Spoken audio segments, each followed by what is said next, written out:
दोस्तों, RMP info YouTube channel पे आपका स्वागत है।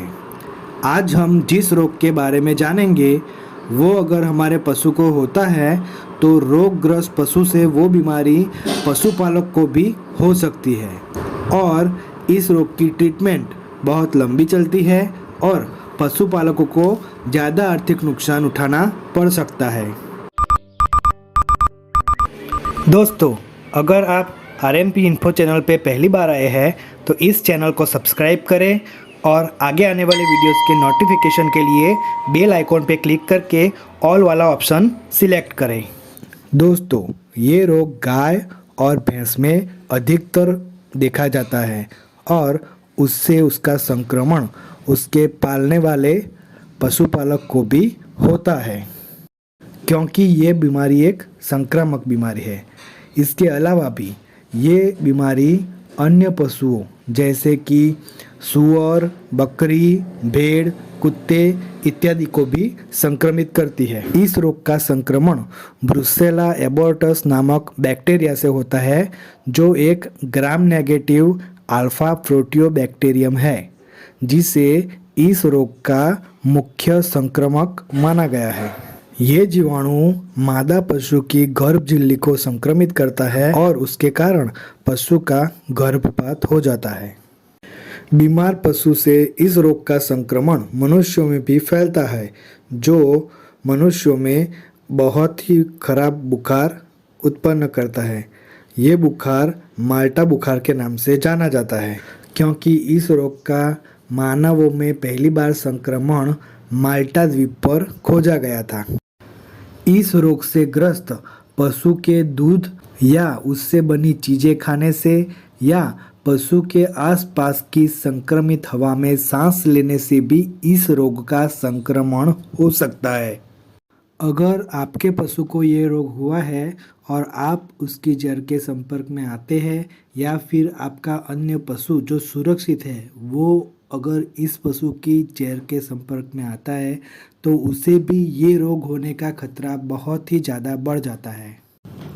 जिस पशुओं का टीकाकरण यानी कि वैक्सीनेशन नहीं करवाया गया है, उस पशुओं में ये रोग बहुत तेज़ी से फैलता है। इस रोग से संक्रमित गाय का आमतौर पर संक्रमण के बाद एक बार गर्भपात हो जाता है और उस संक्रमण के बाद उसमें इस रोग के कारक जीवाणुओं के विरोधी एंटीबॉडीज़ बनने लगती है। कई पशुओं में तो ये रोग बिल्कुल असर नहीं दिखाता या फिर कम असर दिखाता है। दोस्तों, अब हम इस रोग के लक्षणों के बारे में जानेंगे। इस रोग से ग्रस्त पशु के पैरों के घुटन में बहुत ही ज़्यादा सूजन हो जाती है या सूजन जैसा दिखता है। मादा पशु में जो पशु गाभिन है उसको 4 या 5 माह के बाद कभी भी गर्भपात हो जाता है। इस रोग से पीड़ित पशु की जड़ नहीं गिरती या फिर जड़ गिरने में बहुत ही दिक्कत करनी पड़ती है।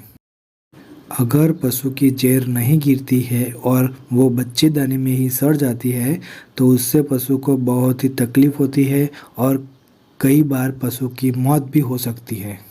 मादा पशुओं में ज़्यादातर गर्भपात का कारण ये रोग ही होता है और गर्भपात सामान्यतः गर्भावस्था के 6 से 9 माह के बीच में होता है। इसमें मृत बछड़े पैदा होते हैं और गर्भपात ज़्यादातर पहले, दूसरे या फिर तीसरे ब्यांतों में ही होता है। इस रोग के संक्रमण से कई बार पशुओं का दूध भी कम होने लगता है। हमारे पशु को ये रोग हुआ है या नहीं, ये जानने के लिए हम पशु के खून का टेस्ट करवा सकते हैं या फिर पशु के दूध का टेस्ट करवा कर भी हम इस रोग को पहचान सकते हैं। मनुष्यों में इस रोग के लक्षणों की बात करें तो मनुष्यों में इस रोग में बुखार का चढ़ना और उतरना बार बार होता है, मांसपेशियों में दर्द होता है, जोड़ों में जकड़न जैसा लगता है, अंडकोश या फिर वृषण में सूजन आती है। ऐसे लक्षण मनुष्यों में इस रोग के दिखाई देते हैं। दोस्तों, वैसे तो इस रोग की कोई कारगर ट्रीटमेंट उपलब्ध नहीं है, मगर इसके संक्रमण से भविष्य में पशु को होने वाली दिक्कतों से बचाने के लिए हम चिकित्सा के तौर पर पशु को सल्फाट ट्राइमिथोप्रिम का मिश्रण या फिर ऑक्सीटेट्रासाइक्लिन दवा का उपयोग कर सकते हैं। दोस्तों, इस रोग में पशुओं के गर्भाशय की पूरी तरह से सफाई करने के लिए हमें पोटेशियम परमैंगनेट के घोल से सफाई करनी चाहिए और उसके बाद ऊपर दिखाई गई दवाओं को सीधा ही उसमें डलवानी चाहिए। मगर हमें ये निश्चित करना होगा कि हम ये दवा जाने माने पशु चिकित्सक की देखरेख में ही दें। दोस्तों, आगे हमने जाना कि इस रोग में कोई दवा कारगर नहीं है, मगर फिर भी हम हमारे पशु को इस रोग से पूरी तरह सुरक्षित कर सकते हैं।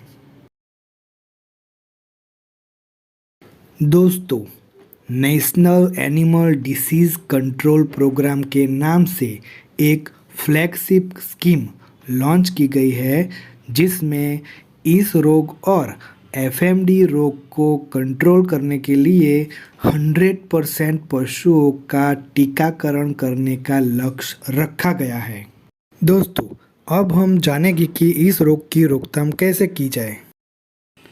दोस्तों, आगे हमने जाना कि ये एक संक्रामक रोग है और इसका संक्रमण पशु से पशु में यानी कि संक्रमित पशु से सुरक्षित पशु में और पशु से मनुष्यों में यानी कि पशुपालकों और पशु चिकित्सकों को और उसके जरिए अन्य लोगों को भी इस रोग का संक्रमण हो सकता है।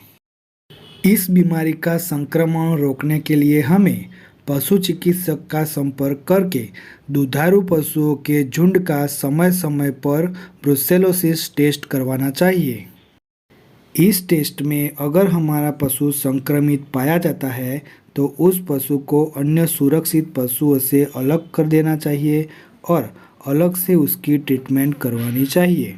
पशुओं को समय समय पर नहला के स्वच्छ रखना चाहिए और पशुओं के रहने की जगहों को भी पूरी तरह से साफ रखना चाहिए। पशुशाला की सतह को समय समय पर फिनाइल या फिर अन्य कोई जीवाणुनाशक दवाओं के घोल से समय समय पर साफ करते रहना चाहिए। मादा पशुओं को इस रोग की वैक्सीन योग्य समय पर लगवा लेनी चाहिए। 4 से 8 माह की बच्चियां या फिर मादा पशु को इस रोग की वैक्सीन तुरंत ही लगवा लेनी चाहिए। दोस्तों, इस रोग में ऐसी भी वैक्सीन उपलब्ध है जो एक बार लगवाने से सालों साल तक उसका असर रहता है। संक्रामक पशु के जहर को दस्तानों से ही उठाना चाहिए और 4 से 6 फीट ऊंडा गड्ढा खोद के उसमें चूने पाउडर के साथ गाड़ देना चाहिए। तो दोस्तों, आज बस इतना ही। अब मिलते हैं अगले वीडियो में।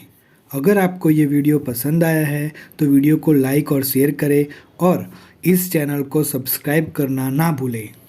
थैंक्स।